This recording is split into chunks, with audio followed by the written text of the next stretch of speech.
Hello friends, welcome to Sahana trends. Friends எல்லோரும் எப்படி இருக்கீங்க? நல்லா இருக்கீங்களா? நானும் நல்லா இருக்கேன் ஃப்ரெண்ட்ஸ்.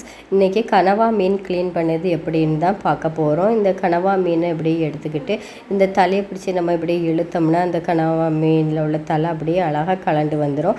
அப்புறம் இதுக்கு மேல் உள்ள தோல் பகுதியாக ரோஸ் கலரில் இருக்குது பார்த்தீங்களா, இதை அப்படியே லைட்டாக பிடிச்சி இழுத்தாலே வந்துடும். இப்படி ஃபுல்லாக அந்த கனவா ஃபுல்லாக அப்படியே நம்ம எடுத்து க்ளீன் பண்ணிக்கிடலாம். இங்கே பாருங்கள், இந்த மாதிரி தான் ரொம்பவே ஈஸி தான் ஃப்ரெண்ட்ஸ் இந்த கனவா க்ளீன் பண்ணுது.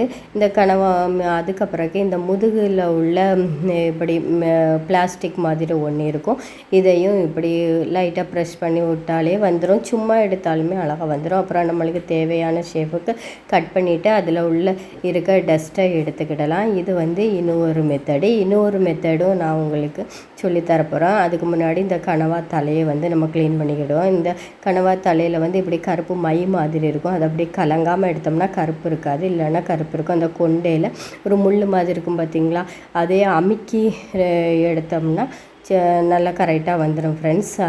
அவ்வளோதான். இன்னொரு மெத்தடு அதே மாதிரி தான். தலையை தனியாக எடுத்துக்கிட்டு அந்த ரோஸ் கலரில் உள்ள இந்த தோலை நீக்கிட்டு அப்புறம் நம்ம அந்த முதுகு பகுதியில் உள்ளதை எடுத்துகிட்டு இப்படி கட் பண்ணி இப்படி எடுத்துட்டோம்னா இதில் உள்ள டஸ்ட் அவ்வளோ வந்துடும்.